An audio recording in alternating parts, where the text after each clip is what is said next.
All right, there's gonna be some little noise. I'm doing dishwasher right now. I'm making dinner. Uh, just so you know, nothing major going on here.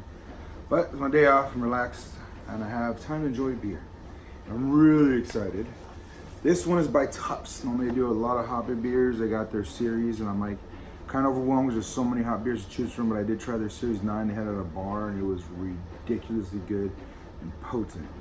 But I am a fan of dark beers. I enjoy that when you caramelize sugars, it's also known as the Maillard effect, that you remove the sweetness and start gaining characteristics of the toastiness. So you can actually push boundaries on some things. People gotta make, oh, it's burnt, you know, but there's actual a lot of underlying flavors before you hit just burnt. Burnt is gonna be a straight, strong, bitter, overwhelming taste.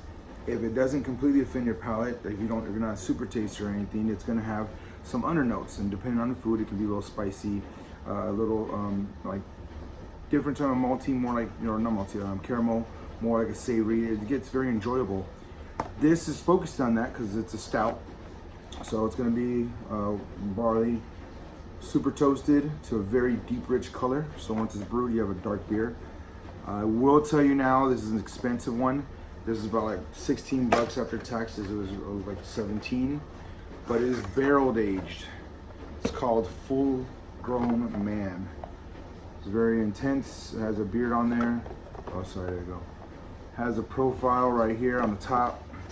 You can see, right there. So we got strong body, strong roast, strong colors. So on the SRM scale, it's probably hitting 50 or so. It's crazy dark.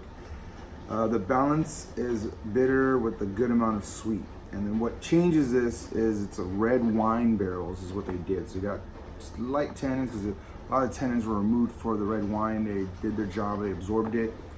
And now they put the stout in there, so it swapped that wine barrel flavor for a straight stout, and it gained another complexity. So that's what I'm excited about, and that's what I want to see. And it is 12.6% alcohol by volume. You're basically, if you have both cans, you're drinking a bottle of wine, a little more, because that's 24 ounces, 12 cans, 12-ounce cans, and there's 2 of them. Ridiculous. So I'm doing mine at room temperature. It is supposed to be the correct way to enjoy it. Let's see, sorry, the table's a little, it looks like there's plenty of protein structure. Or left oh, no, the foam's going down. And you see, I gotta be careful. It seems very delicate light. It's not too dark where you can't see through it. So I'm seeing a beautiful, I don't know if you can see that caramelly brown, amber, honey, all those different colors. But inside the glass, this is what you're getting. And there's still some good, usually when you barrel age, you don't get a lot of that.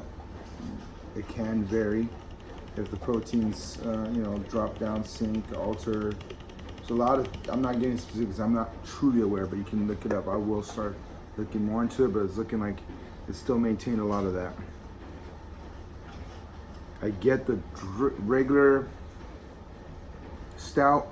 I smell like the alcoholiness, and then a little bit of like a red wine, like cherry style it is almost, you know, like a dark berry kind of deal. So, oh, I don't know how to describe it. It's overwhelming, but it has every quality you would want. Ooh. So with the red barrel, or red wine barrel, it kind of lightened it up. So there's this little linger right here. And then you get that deep, toasty, caramel taffy, deep, dark, malty, just going, but it's, since the body's light, it's kind of reflecting a little bit more delicateness, and then as it goes down, it feels almost like cream, like, because cream, true creaminess comes from starch. So when you get your milk and all that, it's richness. There's such rich, fatty proteins, and for that, it's the lactose, you know, so you feel that, but this doesn't have that. So I'm getting a beautiful coating, like from the grain itself, even though it's been brewed down. This was a way to preserve grain. You would turn it into this, and this would last longer than the grain. So that's one of the reasons it got pushed a lot to have beer. It has a linger.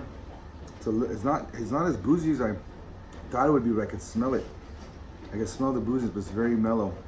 For 12%, man, this is going down smooth, but it does have that strong, like light burnt linger in the middle of my tongue.